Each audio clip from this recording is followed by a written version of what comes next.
you. Ben, we'll start with you.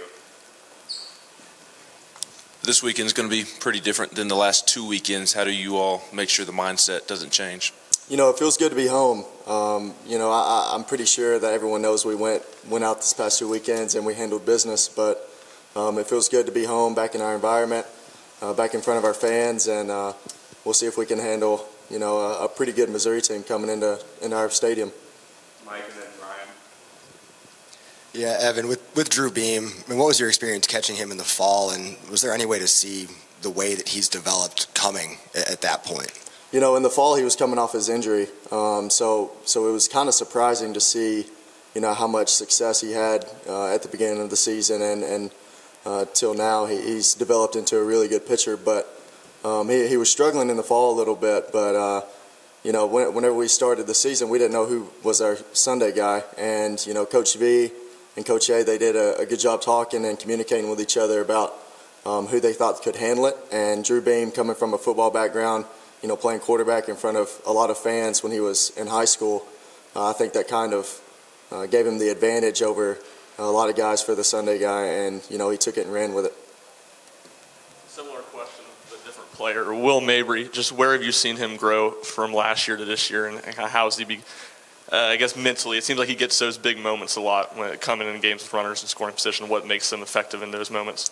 You know, he made adjustments. He developed a new pitch, and the new pitch, it's more of a cutter slash slider type of pitch, and it's so good that it doesn't matter if he's composed or not. You know, he's able to throw it over the plate and get a lot of good hitters out. So seeing how much hard work he's put in, and to be able to go into some big situations and have him coming out of the pen whenever we really need, you know, a big out.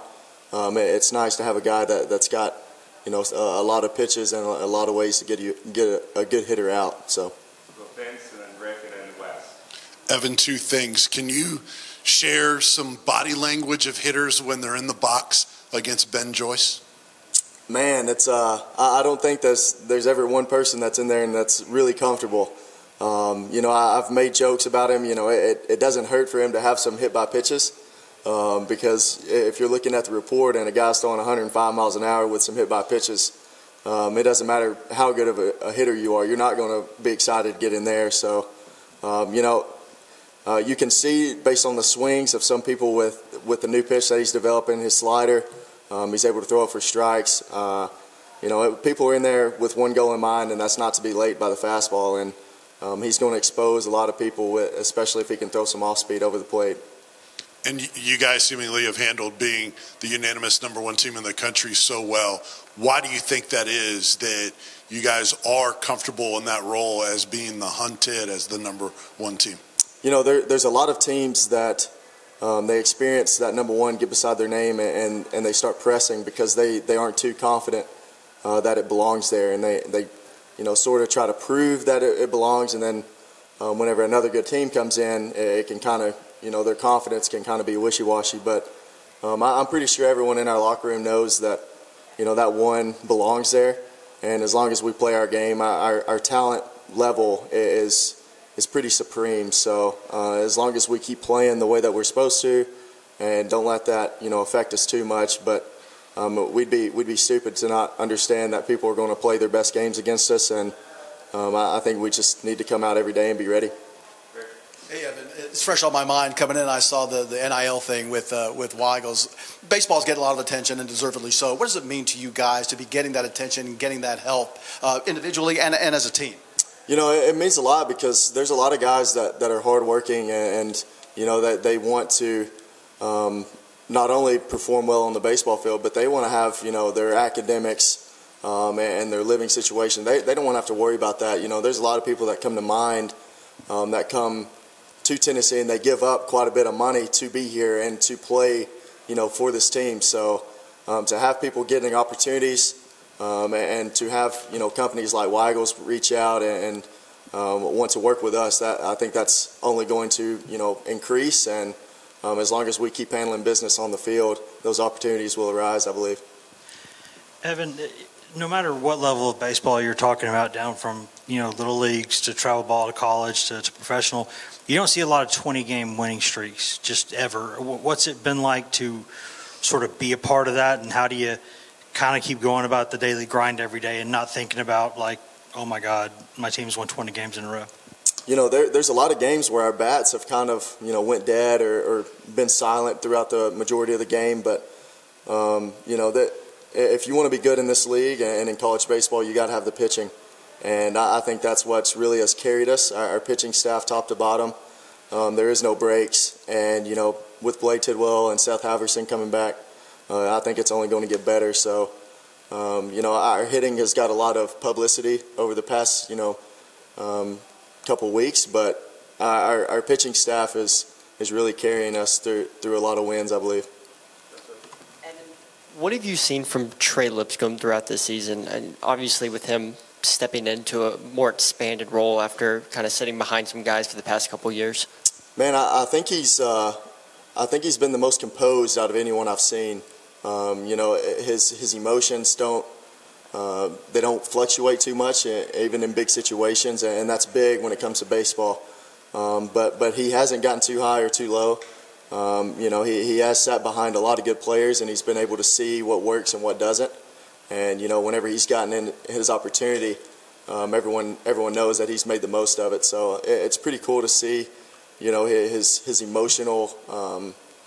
He's kind of kept his emotions same, and even whenever it's going really well, whenever a lot of people would get, a little arrogance and a little cocky, he's kind of been the same person. So I think that's kind of been the key for his success. Time for a few more. We'll go Bennett right here, and then Jake can finish us off. How would you assess your defense to this point in the season, and how good did it feel to throw out Keegan over the weekend on that ball that got away from you?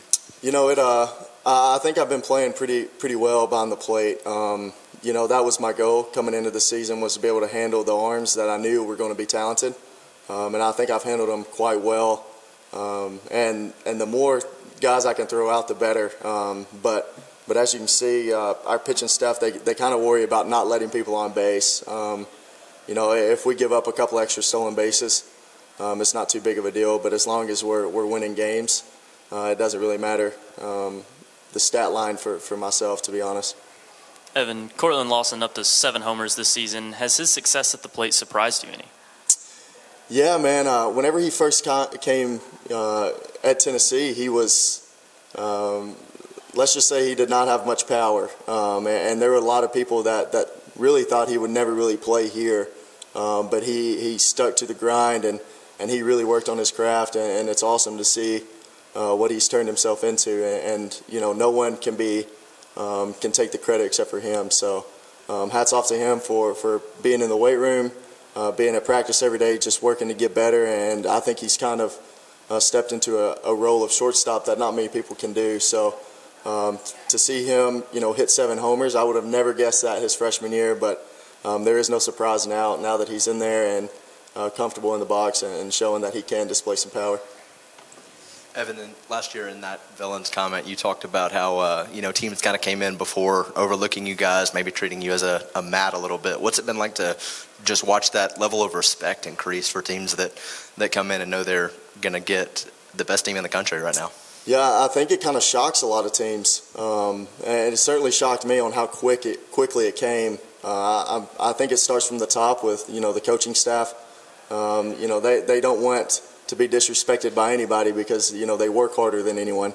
So to see the coaching staff develop that mentality of no matter who comes to the place that we work, they're going to have a battle. So I don't think that's changed. Even whenever we have the number 1 beside our name, I think that we're going to keep that mentality, and we'll see if Missouri can come in and shake up some feathers whenever we're playing on our part. But I'm excited to see the fan base come out and how the team responds being back on our home turf, being the number 1 team in the country. Thanks, Evan.